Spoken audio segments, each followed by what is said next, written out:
이 시간에는 6절부터 시작하도록 하겠습니다. 감전보호. 전기장치는 다음과 같이 감전에 대한 두 가지 보호 대책을 제공해야 한다. 말 그대로입니다. 기본보호, 고정상태 보호. 기본보호는 이제 정상 사용 상태에서 절연이나 이런 게 이제 감전의 위험성이 없어야 되죠. 고장 나더라도 안전하게 고장 나야 한다. 기본 개념은 그렇죠.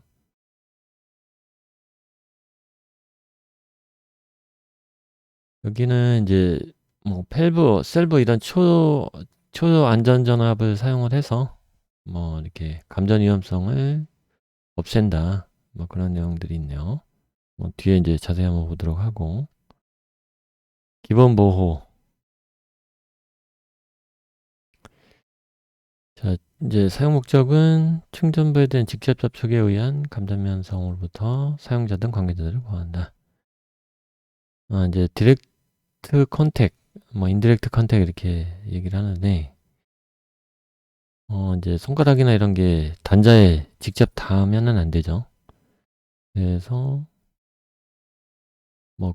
이제 여러 가지 구현하는 방법이 있겠지만, 기본적으로 이런 시험용 프로브가 닿지 않아야 돼요. 요건 지금 IP4X형 시험용 프로브인데, 이쪽이 손잡이고, 한 100mm 정도, 그러니까 지름이 1mm인 철사죠, 철사. 한 100mm 정도를 이제 넣었을 때 닿지 말아야 되는 그런 요구사항들이 있어요.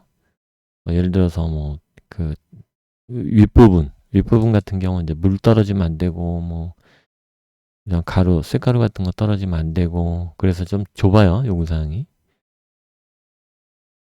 정비구역 같은 경우는 이제 그 정비사가 이제 메인터넌스 때문에 이제 캐비넷을 열면 보통 전기가 끊어지죠. 안 끊어지는 부분도 있긴 하지만, 이제 이 손등으로, 이게 50mm가 손등을 지금 모델링 했다고 봐야 되는데, 이쪽이 이제 손잡이고, 이제 캐비넷 문을 열어서 지금 전기가 나가 있더라도 베어 컨덕터, 그러니까 이제 나동선 쪽에는 단자나 이런 데들은 이제 이렇게 해서 이제 닿으면 안 됩니다. 전기 안 들어오더라도. 그래서 이제 캐비넷을 열어도 내부 조명이라든지 콘센트라든지 전기가 일부 들어와 있거든요. 그런 것들은 손가락이 아예 닿으면 안 됩니다. 이런 12mm거든요, 여기 직경이. 끝에는 이제 손톱을 이제 모델링한 거기 때문에 가늘어요. 이런 게 닿으면 안 됩니다. 충전부에 대해서는 이 12mm 테스트 핑거가 기본이에요. 네, 그렇게 보시면 되고, 또 이제 노출이 되더라도 이제 그 전압이 이렇게 셀브 이렇게 안 뜨면 됩니다. 그리고 60V 이하로 이제 이제 5초 있다가 딱 캐비넷을 열고 단자를 만졌을 때 5초 동안이라고 보는데요. 60V가 안 넘으면 돼요.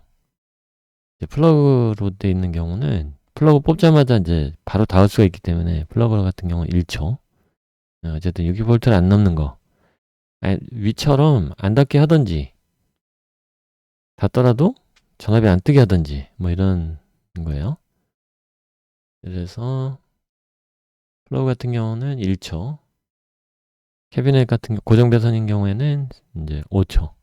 60V가 넘지 말아야 한다. 우리 캐비넷에는 배선 기구리밖에 없고 차징 이렇게 배터리나 이런 게 없는데요. 예, 그러면은 이제 60 마이크로 쿨롱 이하거든요. 이제 전화가 없는 거죠. 그럴 경우엔 이 시험을 하지 않아도 됩니다. 60V 시험을. 그 잔전전압 시험을 오실로스코프로 이렇게 하거든요. 여기 보면 한 400ms로 맞춰놓고 전압은 이렇게 100V 칸당.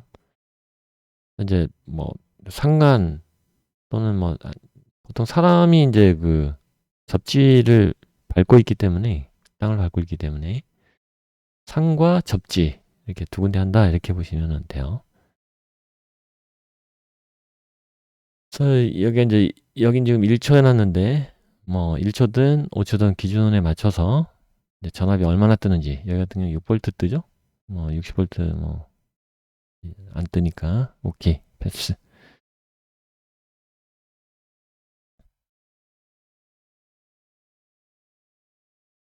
저렇게 이제 뭐 이렇게 테스트 핀 거 뭐 그다음에 이런 50mm 구 철사 뭐 이런 거 안 닿게 하는 거 그다음에 닿더라도 전압 안 뜨게 하는 거 뭐 여러 가지 방법이 있고 또 하나가 이렇게 이제 아예 그냥 겹벽을 만들어 버리는 거예요.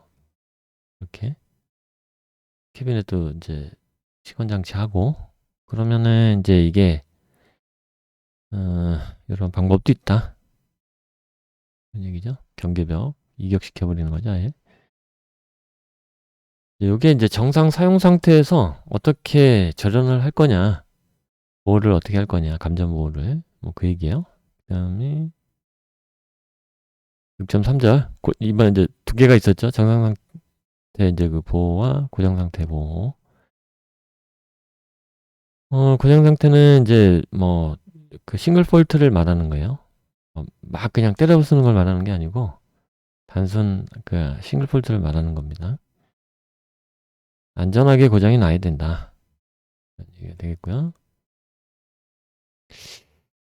이제 고장 나는 전형은 단락이에요. 단락. 전기 쪽에서는 뭐 단자가 탈착이 되거나 전선이 까지거나 그러면 이제 뭐 사람 닿는 캐비넷이나 이런데 이런 그 축전부가 닿겠죠. 위험하죠. 그러면 이런 고장 상태가 발생을 하면 차단기가 잘 떨어져야 돼요. 그죠? 이게 이제 고장 상태 보호가 어떻게 보면은 이제 인디렉트 컨택에 의한 보호, 컨택에 대한 보호예요. 그러니까 탈착이 되거나 베어 컨덕터가 충전부가 이제 사람한테 직접 닿는 경우를 말하는 건 아니에요. 아까 이제 앞에서는 이제 디렉트 컨택트를 말한 거고 정상 상태에서 지금은 이제 고장 상태. 그러니까 사람이 따로 이제 캐비넷을 연 것은 아니고 안에서 이제 이만저만 이제 단락이 난 거죠. 그래서 이제 사람이 캐비넷을 만지면 위험하죠. 위험하죠. 보호가 안 돼 있으면. 다시 말해서 차단기가 안 내려가고 그러면은 불이 나거나 뭐 그러겠죠. 예, 그래서 차단기 내려가는 게 고장 상태일 때 차단기 내려가는 게 중요해요. 차단기 내려가는 메커니즘을 좀 알아야 되는데 60947-1의 그 그림 13에 보면 잘 나와요. 이렇게.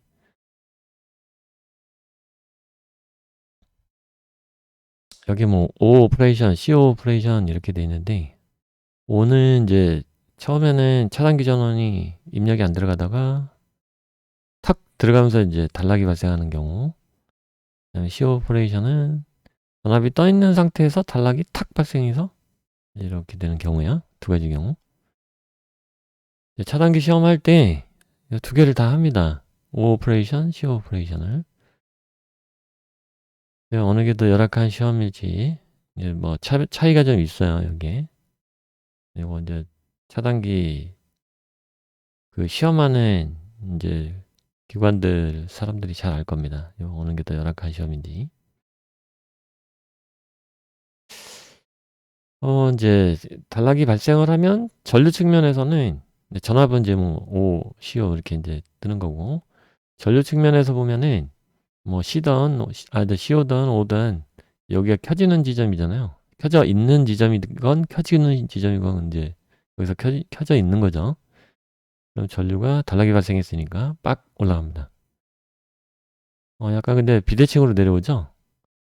이건 요 짧은 이제 반주기 동안에 이 과전류가 열로 이제 좀 전환이 되면서 이제 도선의 저항을 키웁니다. 그래서 저항을 키우면 볼테지 드롭이 이렇게 생겨요. 그러면서 전류는 줄어듭니다. 이렇게. 그래서 이제 그 이게 이제 무한정 과전류 상태로 있으면은 타버리니까 끊어야 되겠죠.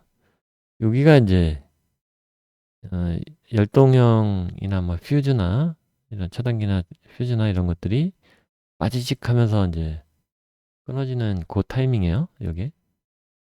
요게 이제 아크가 발생하는 지점이죠. 아크. 번쩍하죠. 그러면서 탁 끊어지고 이제 뭐 차단기가 열리거나 퓨즈가 끊어지면 중단되면은 이제 이제 루프가 이제 탁 풀리는 거죠. 접점이 열리는가. 그럼 이제 전류는 안 흐르고 전압은 다시 복원이 되겠죠. 자, 이렇게 이제 차단기가 이상 없이 작동을 해야 돼요. 만약에 요 과전류 상태에서 차단기가 이제 이 단락 전류를 못 견디면 차단기가 그 몰드 케이스가 터져요. 이런 회로가 아예 안 뜨죠. 이런 전압이 아예 안 뜨죠. 이건 이제 정상적으로 차단기가 작동했을 때 얘기예요. 차단기가 이제 그 과전류를 단락 전류를 못 견뎌서 몰드 케이스가 터져 나가면 사고입니다. 사고. 고장 나는 거예요. 단락 전류가 10카 이상 충분한 그런 차단기를 사용을 해야 돼요. 서플라이 쪽에서 뭐 10카까지 뭐 공급을 안 해요. 그러면 뭐 그거에 맞춰서 하면 되는데 이게 이 기계가 어디다 갖다 설치할지 모르잖아요. 서플라이를 뭐 교체할 수도 있는 거고. 그러니까 빌딩 인스톨레이션에서 이제 10카를 넘지 않게 서플라이를 하니까 그거에 맞춰서 10카 넘는 차단기를 쓰는 게 그게 이제 합리적이겠죠. 고장 루프 임피던스. 대부분 기계들은 이제 뭐 작업을 해야 되니까 모터가 있어요. 이제 모터가 오래 쓰거나 뭐 하여튼 이만저만 고장이 나죠. 그래서 프로텍티브 어싱 이제 프레임이죠, 프레임. 작업자들이 늘 만지는 그런 프레임이에요. 쇼트가 됩니다. 그럼 작업자들 죽는 거 아니냐? 그러니까 전압 때문에 죽진 않아요. 이렇게 뭔 얘기냐? 단락이 돼서 이렇게 과전류가 흐르면 전압이 뜨진 않아요. 이렇게 전압이 뭉개집니다. 이렇게 확. 그래서 만지고 있다 그래가지고 사람이 감전되진 않아요. 그리고 물론 보호 접지가 안 돼 있으면은 이렇게 보호 접지로 빠질 전압이 사람한테 와버리니까 죽죠, 당연히. 근데 이제 이건 보호 접지가 잘 돼 있다는 전제하에 말씀드리는 거예요. 네, 그러면은 요거를 이제 뭐 쇼트 내서 시험해 볼 수는 없잖아요. 장비는 이제 데미지를 먹을 테니까. 그래서 여기 이제 폴트 루프 임피던스 테스터라는 걸 사용을 합니다. 여기 615-7-3에 인증이 된 그런 이제 루프 임피던스 테스터를 여기다 양쪽에다 딱 대면 얘가 이제 모터 역할을 해요. 쇼트를 이제 시켜보는 거죠. 테스트 내부적으로. 그래서 요 임피던스가 임피던스를 재는 거네. 쇼트 시켜보는 게 아니고 임피던스를 잽니다. 이렇게 전원이 들어가 있는 상태에서 임피던스를 재는 거예요.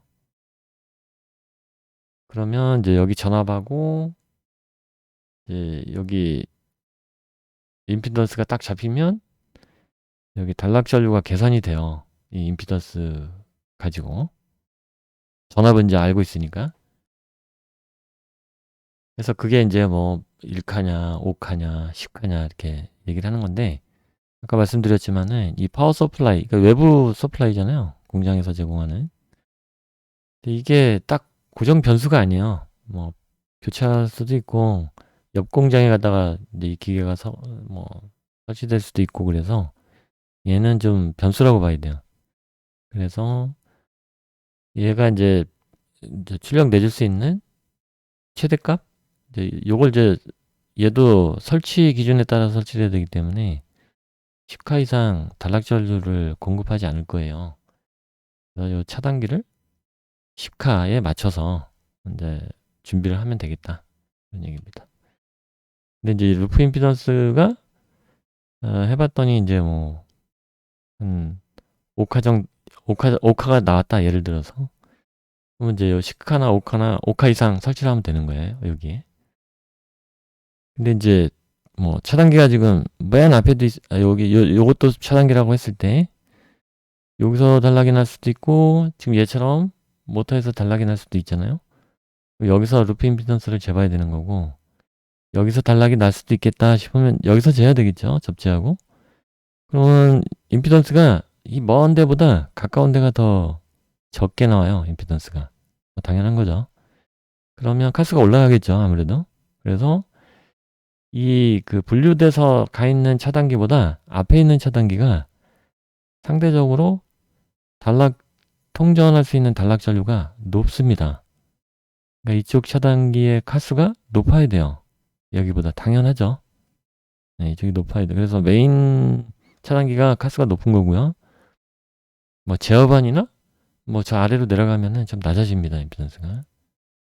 특히 이제 뭐 그 제어 트랜스 1대1 트랜스 써서 이렇게 복권 트랜스 써가지고 제어 전환하는 쪽은 단락이 일어나더라도 트랜스 2차단에서 나기 때문에 얘네들이 끊어지지 않아요. 1차 측 전원 차단기들이. 물론 이제 트랜스 자체가 슈트가 나면은 이 바깥에서 끊어지겠죠. 1차 측에서. 그냥 그 2차 측 내에서 끊어지는 것들은, 단락이 일어나는 것들은 그 안에 CP로 차단을 하면 되고, 그때의 단락 전류는 임피던스는 되게 높아요. 무슨 얘기냐면은 단락 전류가 이렇게 크지 않다는 거예요. 트랜스가 조금 하니까. 여기는 CP로 커버를 해도 되고, 제어 쪽은. 전원 쪽은 CP로 하면 안 되죠.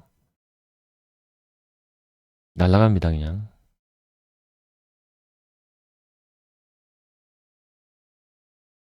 자, 고장 상태 보호 이어서 접촉 전압 발생 예방. 네, 이제 한번 이게 고장 상태라는 거는 아까 말씀드렸지만은 싱글 폴트예요, 싱글 폴트. 그러니까 이급기기 구조로 하면은 뭐 이제 한 번 고장 나더라도 두 겹 쌓여져 있다는 의미거든요. 이급기기가 한 겹이 고장 나도 이제 보호를 하고 있다는 그런 의미예요. 사실은 캐비넷도 보호 접지가 돼 있잖아요. 그 캐비넷을 열면 이제 그 내부 배선이나 이런 것들이 이제 전원선들이 노출이 되면 안 돼요.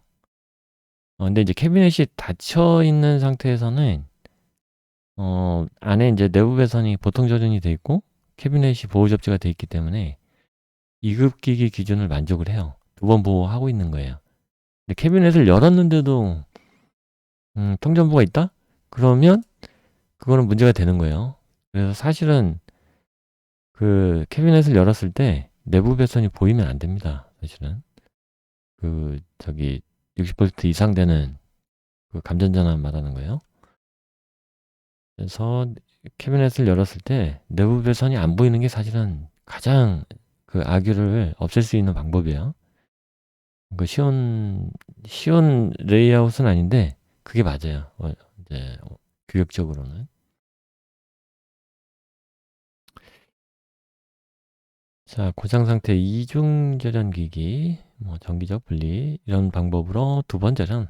그러니까 고장 상태 싱글 폴트 났을 때 대응할 수 있는 뭐 그런 얘기가 되겠습니다.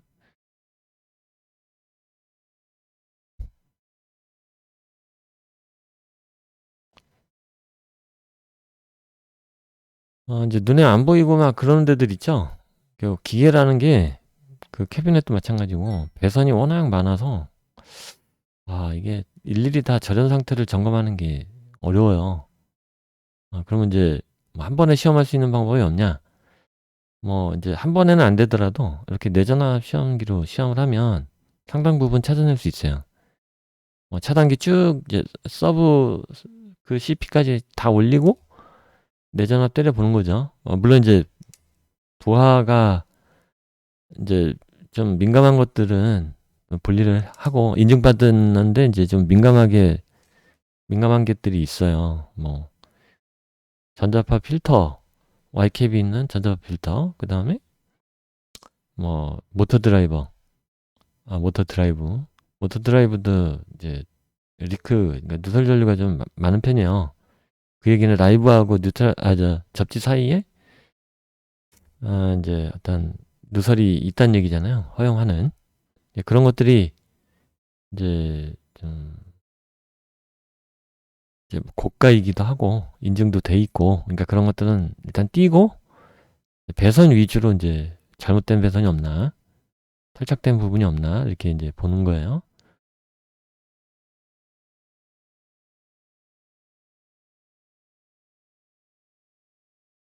이제 이렇게 5kg로 이제 내전압 시험이 되는 기계도 있고, 뭐 송전 설비 이 같은 경우는 일본 뭐 이제 송전 설비라 그래서 초고압을 말하는 건 아니고 중전기 정도 이렇게 뭐 하는 것들도 기계류에 해당이 되고 1000V 이하이지만 뭐 600V 넘는 거 막 이래 있어요.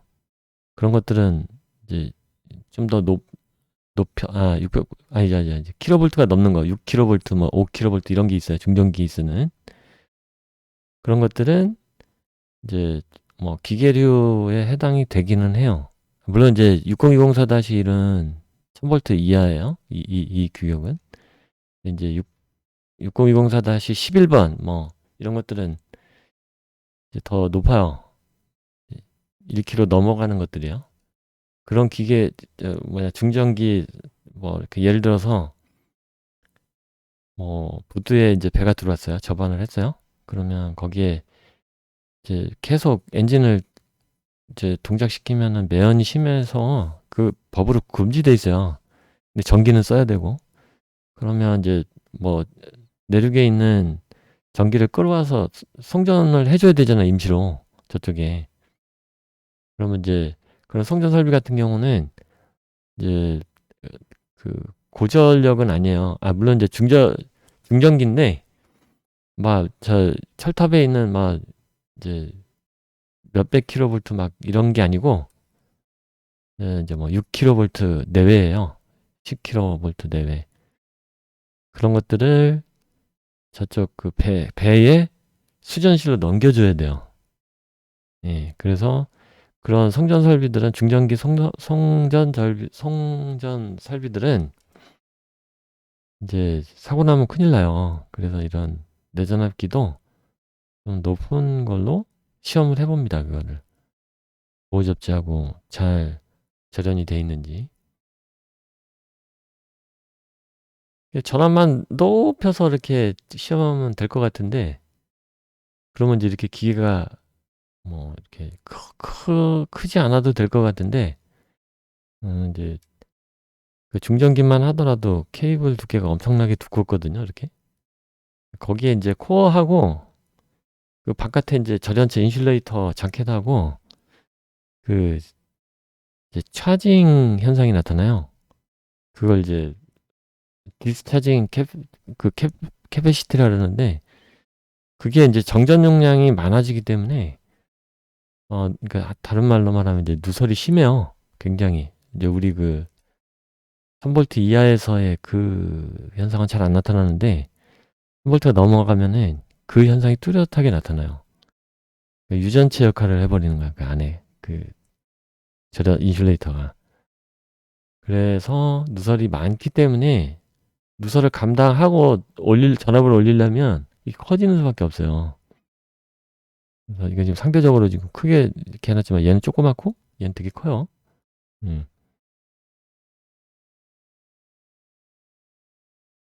하여튼 뭐 그렇습니다.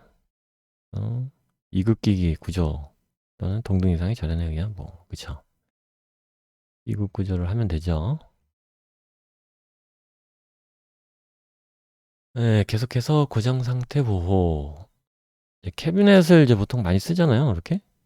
이 캐비넷 자체가 61439-1로 인증이 나 있으면 뭐 안전하다고 보면 돼요. 여기다가 안에다가 이렇게 속판 자리까지 다 돼 있거든요. 이렇게 잘. 거기다가 잘 설치하면 되고 P나 뭐 기계적 미케니컬 스트렝스나 이런 거 다 시험이 돼 있는 상태랑 벤트도 마찬가지고 이런 거 쓰면 좋긴 한데 비싸죠. 비쌉니다. 네, 어쨌든 그래서 이제 대부분은 그냥 캐비닛을 그냥 제작하죠. 자체적으로 뭐 주문 제작을 하든지. 이제 이건 아마 리탈 캐비넷인 것 같아요. 리탈은 이제 캐비넷 아주 그 전문 업체죠. 네.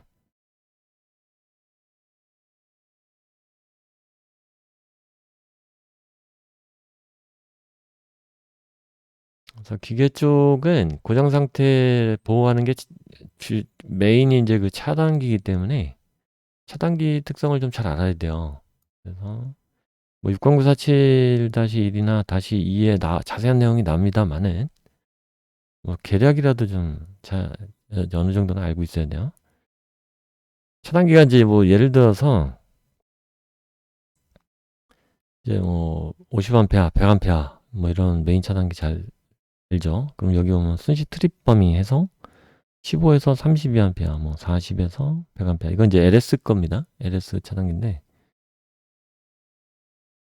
보면은 이제 그 여기가 전격 전류의 배수예요. 예를 들어서 100A다.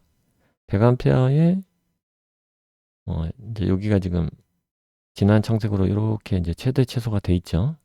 그럼 요 구간을 보면은 이제 40에서 100, 요 구간이에요. 요 구간에서 이제 동작을 하는데, 보면은 10배에서 한 15배 정도 되는 거예요. 전격 전류에. 그러면은 1카에서 뭐 10카가 넘는다는 소리죠. 이렇게, 그렇게 되면은. 15배니까. 근데 넘지는 않고, 그 사이에서 10카, 언더 10카까지 이제 이렇게 작동을 해요. 이렇게. 예. 그래서 시간을 보면은, 요 범위 시간을 보면은, 이제 뭐, 0.0 아주 그 빨리 작동하는 케이스도 있고, 그 다음에 이 정도 올라오면 한 1초? 예, 뭐, 레인지가 넓긴 한데, 어쨌든 매우 짧은 시간 안에 이제 작동을 하고, 대부분은 0.1초가 안 걸려요. 열동형인데도 굉장히 그 빨리 반응합니다. 차단기들이. 요즘에는 기술이 좀 많이 좋아진 것 같아요.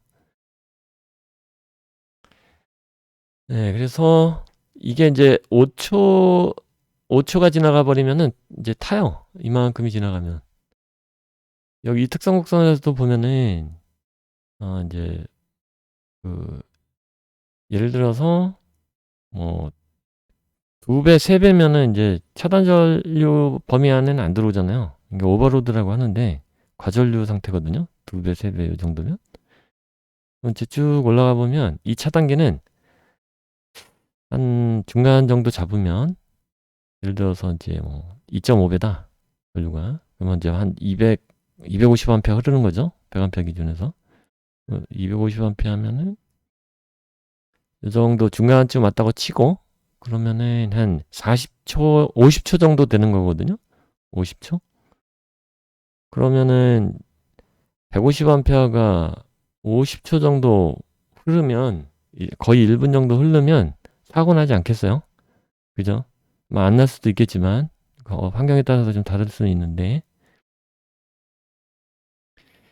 그쵸. 이제 이거를 방지하기 위해서 차단기에다가 이제 요 차단 전류만 이제 이렇게 의존하는 게 아니고, 단락 전류에만 의존하는 게 아니고, 그 저기 OCR이라 그래서 EOCR이라 그러죠. 전자식으로 오버커런트 그 막아주는 거예요. EOCR을 씁니다. 그 직렬로 이 차단기하고 직렬로. 그래서 이 부분까지 커버를 하는 거예요. 오버로드가 걸리면 끊는 거죠. 당연히 이제 단락 전류가 발생하면 당연히 이제 차단기가 끊는 거고, 여기 이제 EOCR이 감지하고 있다가 이제 그 MC를 끊는 거죠. 예. 요게 이제 요 고장 상태 보호의 핵심이에요. 이 표를 보면은 거의 뭐 다 알 수 있는, 확인할 수 있는 내용이야. 중요하죠.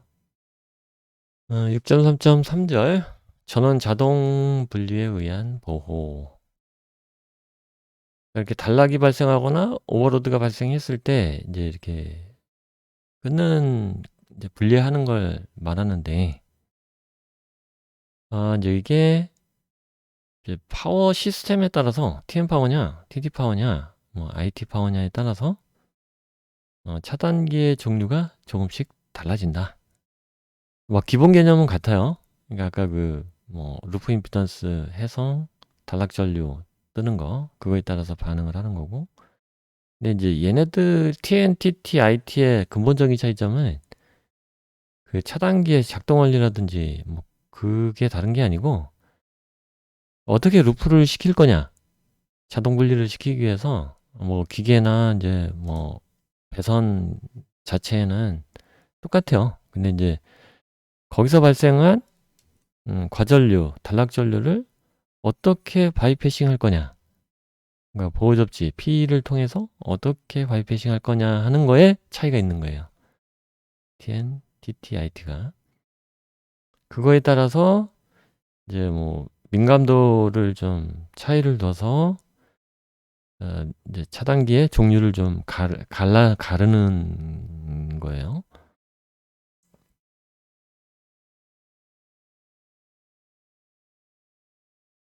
뭐 RCD, RCM 뭐 이런 구분이 나오는 거예요. 그 접지 때문에.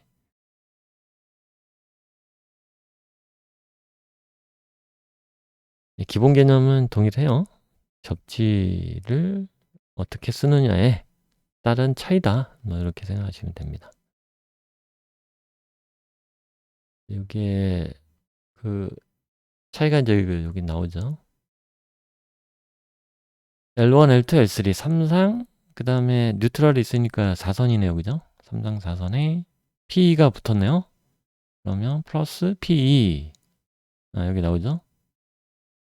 그래서 3상 4선 그 다음에 플러스 P 얘는 이제 3상인데 그냥 뉴트럴이 없으니까 3상 3선이죠. 그리고 P 그래서 얘는 비대칭은 델타 결선인 거고 얘는 이제 돌려서 이렇게 보면 120도씩 그 중성점이 있는 대칭 구조예요. 120도. 네, 그래서 뉴트럴이 중성점이 있다. 4선 구조다. 이렇게 보시면 되고. 미국 같은 경우는 120V, 240V 이렇게 뭐 이상으로 이렇게 L1, L2 이렇게 이제 이상으로 운영을 해요. 우리나라는 없는 데서 이제 승합을 한 거기 때문에 220으로 승합을 한 거기 때문에 뭐 이런 트릭을 안 쓰고 이제 그냥 단박에 뭐 이렇게 변경을 했어요. 물론 110, 220 뭐 공용 기간이 있었죠. 근데 이제 잘 극복을 했죠. 미국은 아직도 이러고 있습니다.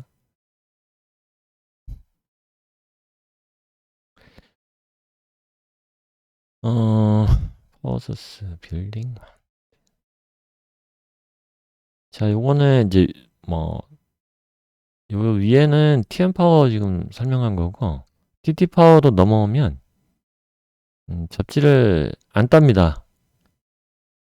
그냥 뉴트럴만 따가지고 오고 접지는 이제 이렇게 건물에서 가지고 올립니다. 그래서 여기 임피던스를 이제 주상 변압기 쪽하고 잘 맞도록 요 접지하는 규정이 있어요. 그래서 쇼트가 났을 때 이렇게 루프가 형성이 돼서 끊어지도록 이게 잘 지켜지지 않으니까 이제 리크 MCCB 말고 뭐 히터 같은 거 쓰는 제품 같은 경우는 MCCB를 안 쓰고 누설 전류가 측정이 되는 이제 그러한 차단기를 씁니다. 이 TT 쪽에서는. 그러니까 이제 계획 도시 같은 경우는 뭐 이렇게 안 쓰겠죠. 이거는 이제 농촌같이 멀리 떨어져 가지고 이거를 낭비잖아요. 이게 이제 선을 하나 계속 더 가지고 와야 되는 상황이니까. 그냥 집에서 이제 땅에다가 어차피 연결돼 있는 땅에다가 그냥 연결해서 이렇게. 그러니까 요거는 시설 밀집도가 낮은 데에서는 TT가 많이 쓰이는 거고 그다음에 이제 뭐 도시같이 밀도 건물 밀도가 높은 데서는 이제 TN을 쓴다고 봐야 되겠죠. 그리고 이렇게 이제 뭐 델타 결선하고 Y 결선은 이제 전압이 좀 다르거든요. 그러니까 380을 델타 결선을 하면 220이 돼요. 그러니까 상간 이제 400볼트를 델타 결선을 이렇게 하면 상간 이제 뭐 400볼트가 돼요. 240볼트. 루트 3배 하면은 이제 그 전압이 나오는 거예요. 이렇게. 그러니까 L1, L2라는 거는 내부 임피던스 두 개를 거치잖아요. 물론 이제 120도 차이를 루트 3을 해서 이제 반영을 해야 되는 거고요. 그렇게 하면 요 지금 내부 임피던스 하나 나오는 요 L1하고 L2 사이에 전압이 나오는 거거든요. 그래서 380 상간이면 여기 상간은 이제 220이 되는 거고, 여기가 230이면 400이 되는 거고, 240이면 440이 되고, 대략 그렇게 됩니다. 이거는 이제 전류가 세지잖아요. 에너지 보존 법칙에 의해서 전압이 같은 에너지량인데 전압이 낮아지면 전류가 세겠죠. 그러니까 이제 이 이퀴먼트가 전류가 많이 필요한 이퀴먼트가 이제 공장은 전류를 많이 소비해야 되는 그런 장비들이 많아요. 그러니까 히터류들이 대부분 전류가 많이 필요하죠. 연료를 시켜야 되잖아요. 용광로 같은 거. 그죠? 그러니까 모터도 이제 220으로 그러니까 400이나 440으로 하는 것보다 소프트 스타터 하려면은 요즘에 뭐 드라이브가 잘 돼 있어서 뭐 상관은 없는데 이거를 기계적으로 전환하려고 그러면 220이 필요하거든요. 소프트 스타터 이제 MC로다가 구현하잖아요. 그러면은 필요합니다. 그래서 전류가 많이 필요한 순간들에 이제 요 회로가 좀 필요해요. 그래서 공장들 가면은 Y2 델타 트랜스포머, 파워 서플라이를 많이 구비들 하고 계세요. 여기다 걸어서 쓰려고. 물론 이제 이렇게 따로 쓰는 회로도 있고요. 이제 요거 갖다가 L1, L2가 220V가 뜬다 그래가지고 우리 단상 제품들 여기다가 이렇게 꽂아서 쓰면 안 돼요. 우리는 이제 라이브 뉴트럴에 꽂아서 쓰게 돼 있어요. 단상 제품들이. 그러니까 라이브에다 꽂으면 안 되는 거예요. 콘센트를 하더라도 요 접지되어 있는 쪽, 그 다음에 L1이나 L2 중에 이제 끄집어서 써야 그나마 이제 맞는 얘기죠. 뭐 복잡한 얘기입니다. 이건 이제 여기까지만 얘기를 하고.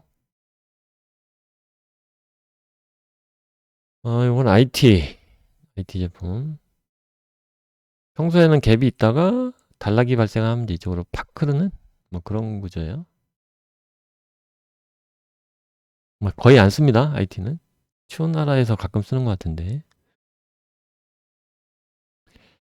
자, 그 다음에 6.4절. 밸브. 이제 안전 저전압이죠.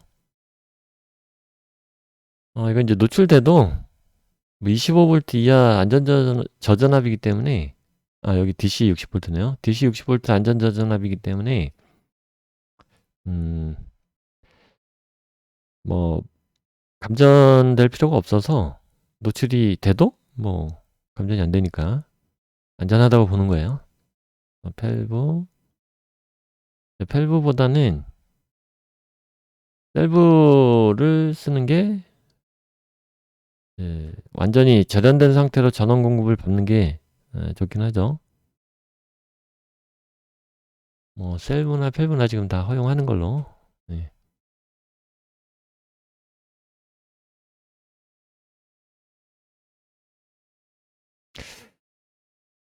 이제 이렇게 밸브 전압은 이제 이렇게 초록색으로 표현을 해주면 됩니다.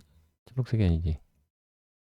네, 파란색으로 해주시면 되고, 이제 보호 접지는 녹황색, 그 다음에 AC는 이렇게 적색, 컨트롤 전원 말하는 거예요. 청색이든 뭐 적색이든 컨트롤 전원. 그 다음에 흑색은 AC 전원. 이렇게 보시면 됩니다.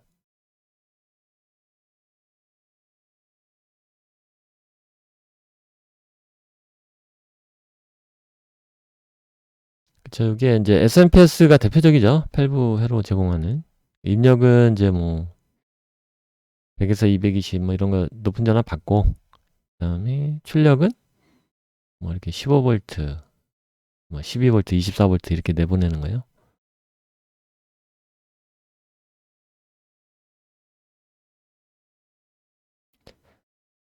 어, 6절이었고요. 7절. 기계의 보호. 기계가 이제 그 데미지 먹는 경우는 뭐 다양합니다. 예, 뭐 단락, 뭐 과전류, 단락전류, 과전류, 뭐 과부하, 온도 과승. 이제 막 여러 가지 이제 악재가 겹쳐서 온도 과승되는 경우도 있어요. 뭐 굉장히 뜨거운 날, 습한 날, 또 그냥 터프한 작업하는 날, 뭐 그냥 그 다음에 뭐 메인터넌스 잘 안 해놓은 날.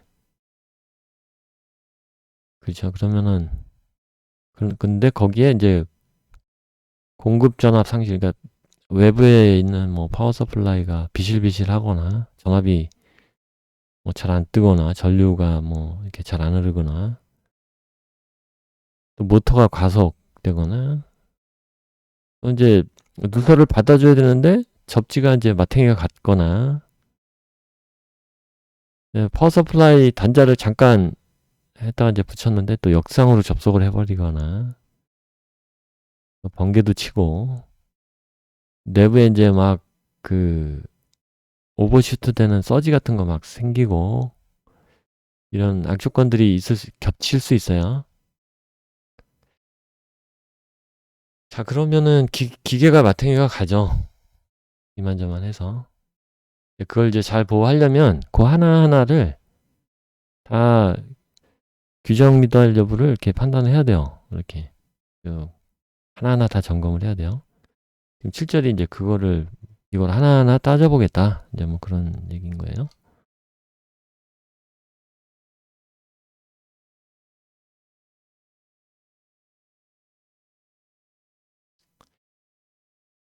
보통은 이제 차단기를, 그러니까 과전류를 검출하잖아요? 그럼 이제 보통, 예를 들어서 이제 뭐 100A 차단기다. 그러면은,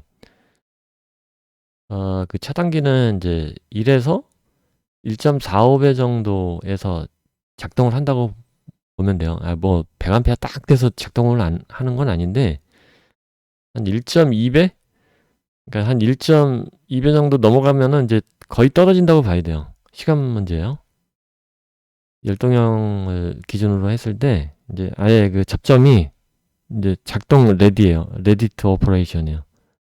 그래서 1.45배까지 올라가면 이제 딱 차단을 합니다.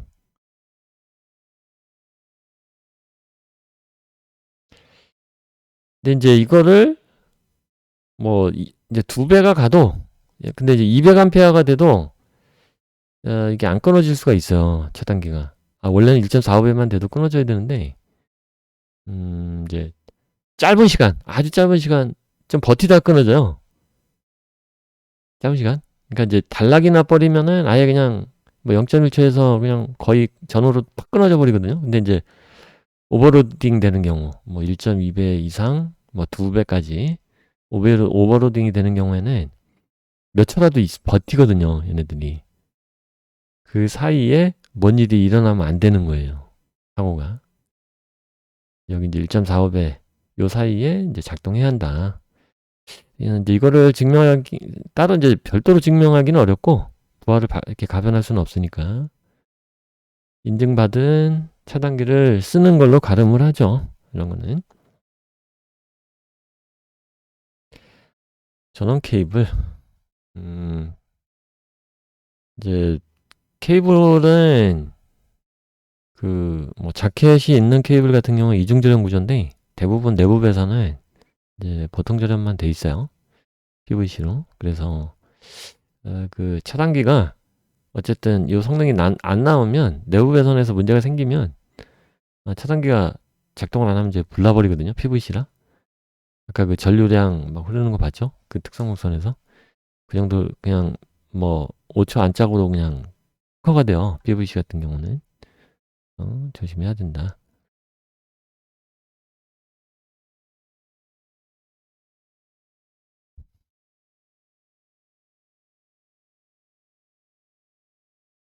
이제 이게 캐비넷 내부 배선하거나 아니면 이제 기계 케이블 러닝 시킬 때 PVC 그 케이블 2개예요. 여기 공식당 면적을 보면은 뭐 1.5 스퀘어부터 이렇게 있죠. 630 스퀘어까지.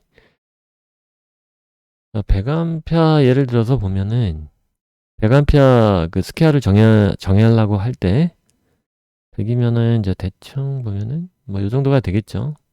이 정도. 그러니까 이렇게 낮은 걸 기준으로 하면 안 되겠죠? 그럼 이제 뭐 이렇게 뭐 16 스퀘어, 16 스퀘어는 안 돼요. 25 스퀘어 정도는 돼야 100A 포설이 가능하죠. 이제 조금씩 다르죠. 이게 지금 146이 이제 지금 25 스퀘어로 할 수 있는 최대 전류인데, 요거는 어떤 차이냐? 이제 포설을 할 때 어떻게 하느냐에, 그러니까 이제 벤트를 어떻게 하느냐에 따라서 달라지는 거예요. 버티컬하게 하면은 이제 이렇게 스페이싱을 주고 버티컬하게 하면은 130까지 쓸 수 있는 거고, 호리존탈하게 스페이싱을 주면 이건 이제 방열이 잘 되겠죠? 이렇게 벤트를 하면 146A까지 커버가 되는 거예요. PVC 케이블로 25스퀘어짜리. 그쵸. 이거를 이렇게 자켓이 있는 케이블로 통전을 시키려면은 요거밖에 100밖에 안 되는, 100일밖에 안 되는 거예요. 그래서 146 같은 거 통전을 시키려 그러면은 이런 코어 케이블 같은 경우는 이제 막 이렇게 50스퀘어로 늘려서 써야 되는 거예요. 그쵸? 이 상황에 맞춰서 배선 잘 해야 됩니다. 이 기준을 만족을 해야 이 케이블이 단락전류 흘릴 때 이제 5초만 버텨요. 이걸 안 지키면 이제 뭐 1초만 해도 홀랑 타버리는 거예요. 네, 사고가 나는 거죠.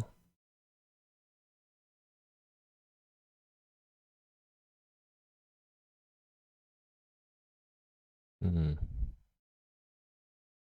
제어회로. 제어회로는 이제 제어회로는 이제 그 뭐 전류가 그 1차 측 회로는 이제 좀 대전류잖아요. 근데 제어 쪽 회로는 그냥 컨트롤 전류는 뭐 대부분은 1A 언더예요. 거기에 또 이제 변압기나 SMPS를 쓰기 때문에 또 이제 그 2차 측에 그러니까 SMPS 제어 회로에서 쇼트가 단락이 일어나고 뭐 그렇게 해도 1차 측으로 안 넘어온다고 보시면 돼요. 영향이 없어요, 거의. 그래서 제어 쪽의 그 어떤 이런 과전류 보호는 좀 달라요, 1차 측하고. 구분해서 보셔야 됩니다. 네, 제어 쪽은 뭐라 그래야 되나, 이웃집 얘기예요. 그러니까 같은 함체, 같은 기계인데 이웃집 얘기예요. 그러니까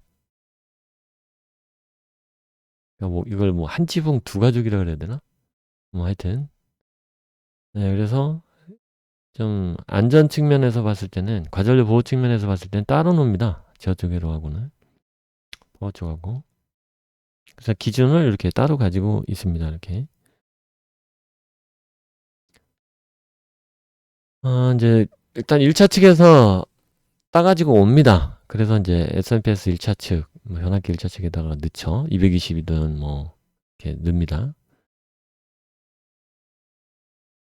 그러니까 이제 그 380을 받아서 하는 경우는 변압기로 이제 다운을 시켜요.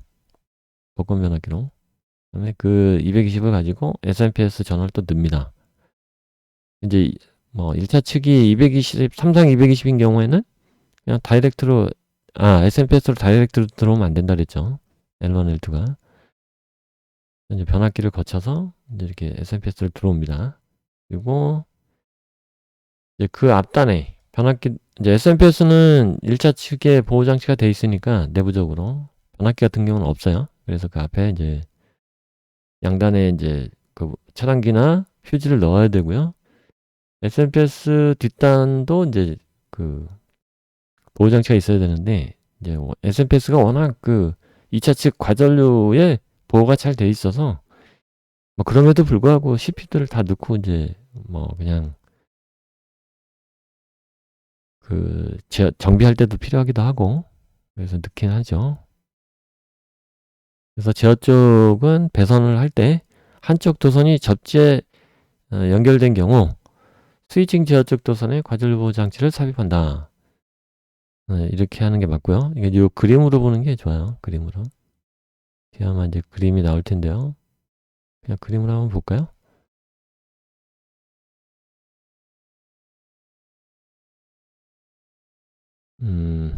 여기 플로우가 뭐가 소개가 되어 있네요. 나라마다 이거 다 다르죠.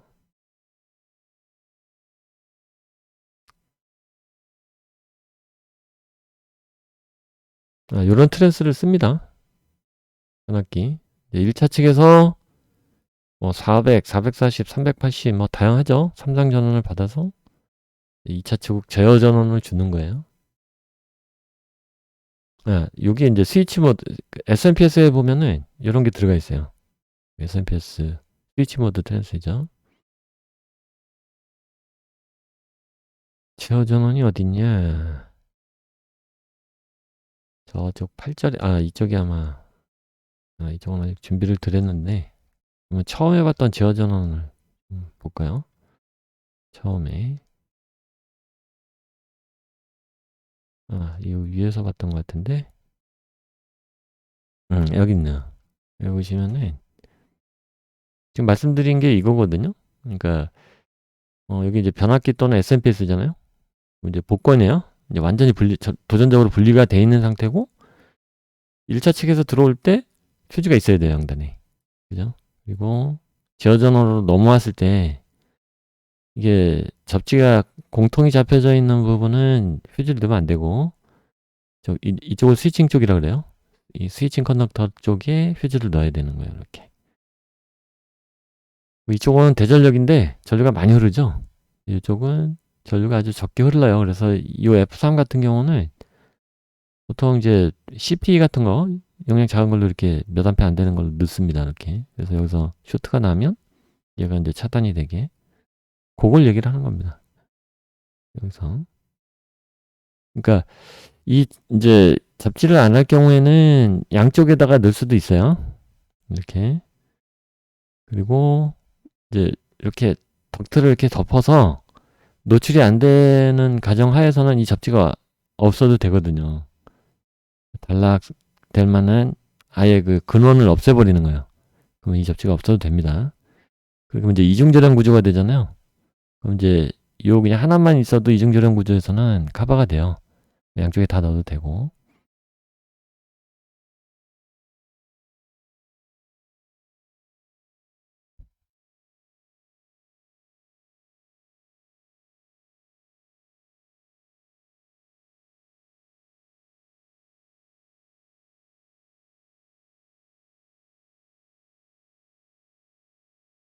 여기 보다가 그쵸?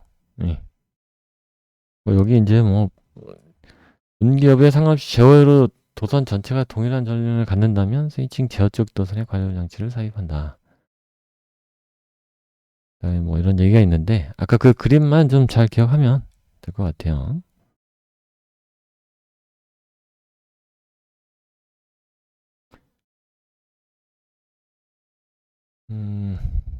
뭐 컨센트 60083 가면 이제 그 시스템 형상 부도가 나오거든요. 이제 그거를 이제 이렇게 표현한 거예요. 규격을 보는 게 그러니까 산업용 같은 경우는 61984 이렇게 봐야 되고 요거는 이제 뭐 가정용, 상업용 뭐 그런 거죠. 요건 이제 인더스트리얼이에요. 많이 보던 거죠? 예. 요건 차단기까지 이제 이렇게 같이 돼 있는 안전하겠네요. 이거 복권 트랜스 이거 리니어 트랜스고 얘는 스위치 모드 트랜스예요. 그죠? SMPS에 들어가는 거고 얘는 이제 다운이나 1대1 트랜스. 그림으로 보니까 설명이 쉽네요, 그죠? 자, 과전류 보호. 뭐, 같은 내용이네요, 전부 다.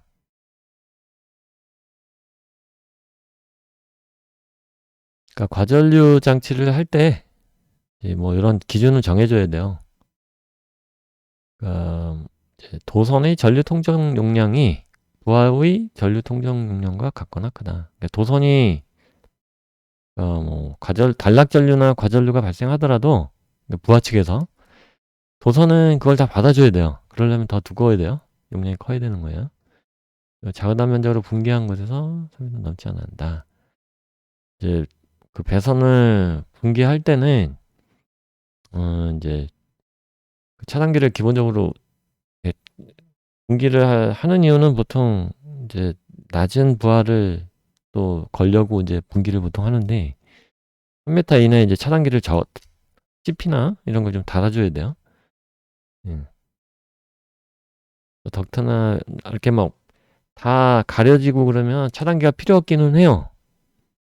하나만 다 이제 뭐 도전적으로 연결된 회로면 차단기 하나만 해도 어디 뭐 노출되는 거 아니니까 안에서 이제 무슨 뭐 상간 접촉이 일어나도 그냥 내부적으로 다 하나만 있어도 차단이 돼요. 대부분 그런 구조가 어려우니까 분기를 하면 뭐 3m 이내에 차단기를 CP를 단다. 이렇게 보시면 되고요.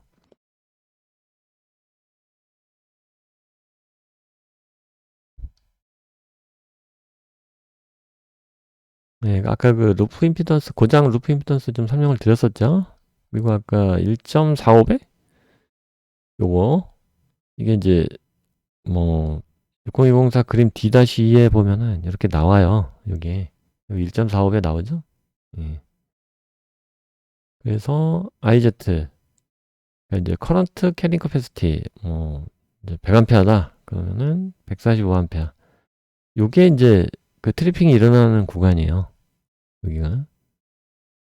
그리고 여기가 이제 노미널은 요게 이제 100A죠. 100A가 이제 요 그 커런트 캐링 커패시티하고 같을 수도 있지만 이렇게 왔다 갔다 할 수 있는 거예요. 이렇게. 그래서 이제 뭐 요게 뭐 100A를 넘어서 120이다. 그럼 그거에 이제 1.45배. 이제 이 IN 입장에서는 100A 입장에서는 2배가 나올 수도 있어요. 그러니까 여기까지. 그래서 차단기가 이제 이렇게 동작을 하는데 이제 요 사이에 이제 그 어떤 오버로드 컨디션을 막아주기 위해서 OCR 또는 뭐 EOCR 이런 게 들어가는 거예요. 같이 직렬로 차단기에 2차단기에.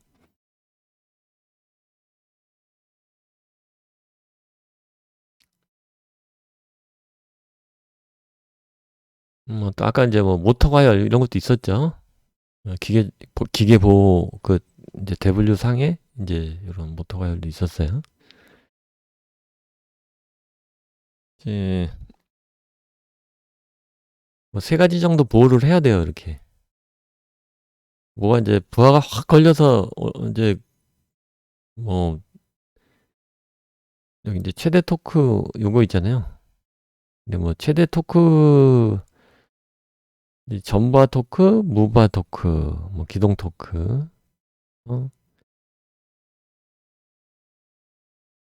어, 이제 전부하 토크, 이제 이게 전부하 슬립. 저도 이제 이 모타 전문가가 아니다 보니까 아마 이 정도에서 쓸 것 같은데.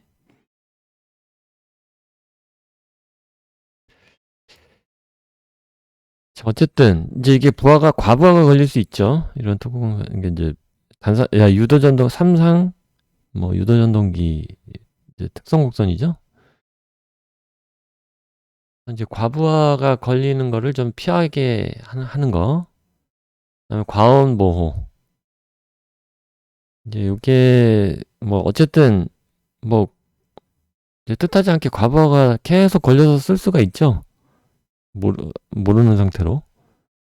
자, 그러면 이제 과온을 잡아줘야 돼요. 이렇게 외부에서 잡아주던지 내부적으로 인증 날 때 이제 모터가 이게 모터 안에 이제 서멀 프로텍터가 있는 게 있고 인증이 나는 게 그게 바람직하죠. 그래서 전류 제한 보호. 전류 제한 같은 경우는 외부에서 이제 해주면 되죠. 제어 회로로 드라이브나 뭐 이런데 이런 걸 써서 이제 해주면 되죠. 그래서 히터나 모터 같은 거 부하를 보통 많이 쓰고 그거에 대해서 발생할 수 있는 문제점들을 잘 보호를 해줘야 된다. 방어를. 과부하. 그러니까 이제 단락에 의한 급작스러운 어떤 그런 단락 전류에 의해서도 보호를 해야 되지만 이제 이렇게 과전류에 의한 과부하. 네, 그러니까 이게 급작스럽기보다는 이제 뭐 서서히 사고에 이르는 그런 경우도 조심해야 된다. 요게 이제 EOCR이죠. 사진을 보니까 이제 좀 명확하죠. 이제 조절을 해줍니다. 얘는 디지털로 조절을 하네요. 얘는 이제 노브가 있어요. 보니까. 그래서 이제 일로 관통시켜서 전류를 모니터링 하죠. 그래서 오버로딩 된다 싶으면 이제 요 레인지를 잘 조절을 해서 뭐 몇 초 만에 끊을 건지, 이제 뭐 그 전류가 몇 초 이상 지속되면 끊을 건지, 이런 거를 타임을 다해서 설정을 할 수 있습니다. 모터에는 이게 필수인 것 같아요. 네, 요게. 이제 오버로드를 자꾸 단락만 신경 쓰고 오버로드를 신경 안 쓰면 모터가 내구성이 많이 떨어져요. 마탱이가 금방 갑니다. 열화돼가지고. 이런 걸 잘 써주는 게. 근데 또 이게 너무 민감하면은 이제 막 그 공작물을 다 해먹어요. 작업을 막 그냥 몇 천만 원짜리 하고 있었는데 갑자기 쓰고 그러면 약간 무리를 해서라도 물건을 빼줘야 되는데 너무 민감하면 해먹어버려요. 얘네들이 세워버려가지고. 그냥 엉망되죠. 히터 지금 고로 갑자기 3천만 원 집어넣고 지금 뭐 작업 중이었는데 그걸 딱 세워버리는 거야. 돌아버리죠.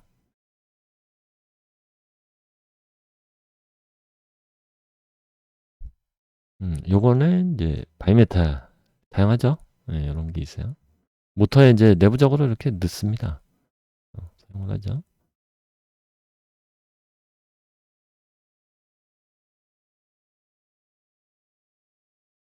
그다음에 그 전압이 이제 갑자기 꺼지는 경우에 대한 그 기계 보호도 있었죠.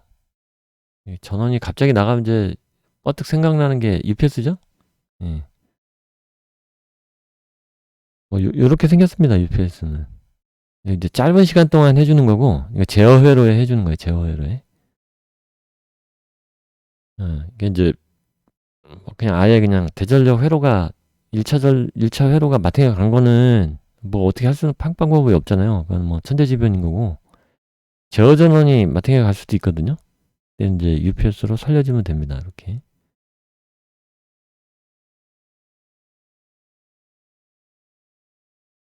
모터 과속. 이제 과속 방지가 이제 뭐 유도전동기 같은 경우는 이제 구조적으로 이렇게 보호가 되는 경우가 많고, 얘처럼 이제 뭐 이렇게 기계적으로 끊어주는 뭐 그런 방법도 있어요. 이거는 이제 그게 나름이고. 접지 고장 같은 거. 이제 뭐 누설이 좀 많이 일어나는 경우가 어떤 경우냐면, 모터가 좀 많은 경우가 있어요. 모터 드라이브가. 그러면 누설 전류가 좀 많이 흐른다고 봐야 되고, 요즘에는 많이 누설 전류가 이제 많지가 않은데, 어쨌든, 뭐, 전자파 필터, 그다음에 모터 드라이브 이런 게 굉장히 많아지면 많아질수록 누설이 이제 심해지거든요. 그럼 접지가 고장나면은 안 돼요. 반드시 빼고 있어야 돼. 붙어 있어야 돼. 근데 작업하다 보면 접지 빼놓는 경우가 있거든요. 그럼 이제 사람이 잘못 만지면 감전이 돼요. 그래서 그 접지를 모니터링 할 수 있는 회로가 있으면 좋아요. 네, 그래서 좀 비싸더라도 접지가 이제 떨어져 있으면 정비 같은 거 하다 보면 이제 떨어뜨릴 수 있거든요. 그럴 경우에 제품을 이제 전원을 올리면 그 접지 모니터가 동작을 해서 알람을 띄우는 거야, 계속. 접지가 떨어졌다고. 겠죠, 그러면? 그 다음에 역상 접속보, 이것도 기계보 그 캐테고리에 있었죠. 이게 이제 모터가 거꾸로 돌아가는 거 이제 좀 방지를 해야 되는 건데, 이제 정비를 하다 보면은, 삼상이다 보니까 새 가닥을 이렇게 순서를 좀 뒤바뀌는 경우가 있어요. 똑같겠거니 하고. 근데 사실은 위상차가 있고 순서가 있잖아요. L1, L2, L3가. 이제 이런 상 검출기로 이렇게 확인하고 하도록 매뉴얼에다가 좀 잘 적어놔야 됩니다. 이것도.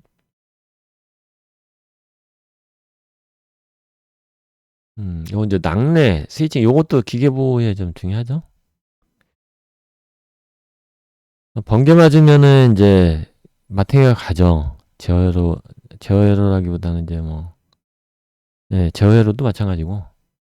이건 지금 제어용 SPD인데, 전원용 SPD하고, 이게 전원용이구나. 전원용 SPD하고, 제어용 SPD, 여기 있어요.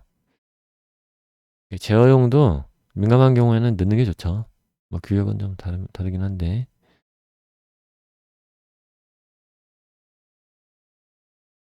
SPD 넣는 거. 그 다음에, 단락전류 전격. 뭐, 10화 이상 좀 쓰라는 거, 레커멘드 앞에서 했죠. 한번 볼까요? 그러게, 480 레인지에서 35카 IC오면 괜찮죠? 예.